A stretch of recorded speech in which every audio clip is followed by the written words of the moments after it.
6:32 and new this Friday morning, the Ohio Department of Natural Resources says it is not closing any state beaches despite warnings of high levels of E. coli.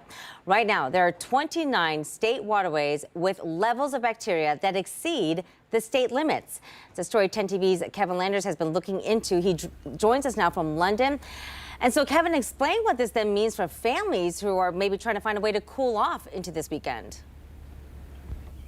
Yeah, the state is warning the elderly, those who have immune-compromised issues, and the very young to stay out of waterways like the one behind me. This is Madison Lake State Park. You can see a fisherman putting his boat in the water here, getting ready for the morning. The state says, while E. coli may or may not be harmful to everyone, the indication of high levels means that other bacteria is likely in the water. Here at Madison Lake State Park, it is one of 28 other state waterways that have been tested for levels of E. coli that exceed state limits. You can see on this map called Beach Guard that shows where the warnings are. The yellow flags show high bacteria levels. The red flags show where the algae blooms are. ODNR talked to us about what people should know before they head to lakes like this. Over time, they can really affect organs, your neurological system. They could give you a rash. So we really want people to use their best judgment before they make the decision to swim. So does that mean if you're fishing, you should not be eating the fish? You are still able to fish. You're still able to eat those fish.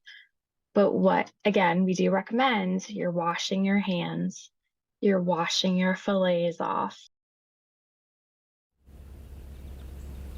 Now, again, the state is not closing beaches where high levels of bacteria have been identified, but it's urging people to wash their hands. The state actually says that the levels that they're seeing right now are not unusual this time of year because this is when we have a lot of rain that washes off fecal matter from animals into the water. There's also some storm sewer issues as well. And they also say that because they've increased the number of wetlands in a lot of areas like this one, the levels actually aren't as bad as they used to be. But again, if you're coming out to lakes like this one, going fishing or swimming, make sure you wash your hands and wash the fish that you eat so you don't get sick. Reporting live near London, Kevin Landers, 10 TV News. Kevin, that's really good information to know because looking around you right there, I mean, usually they put up signs with warnings behind you, but I don't see any behind you there. No, there aren't any signs out here, which is important that you go to that Beach Guard website that we mentioned. It's updated daily, and you can see all of the lakes, where they are in terms of their conditions so that you can know before you go about whether or not you want to take part in swimming or fishing.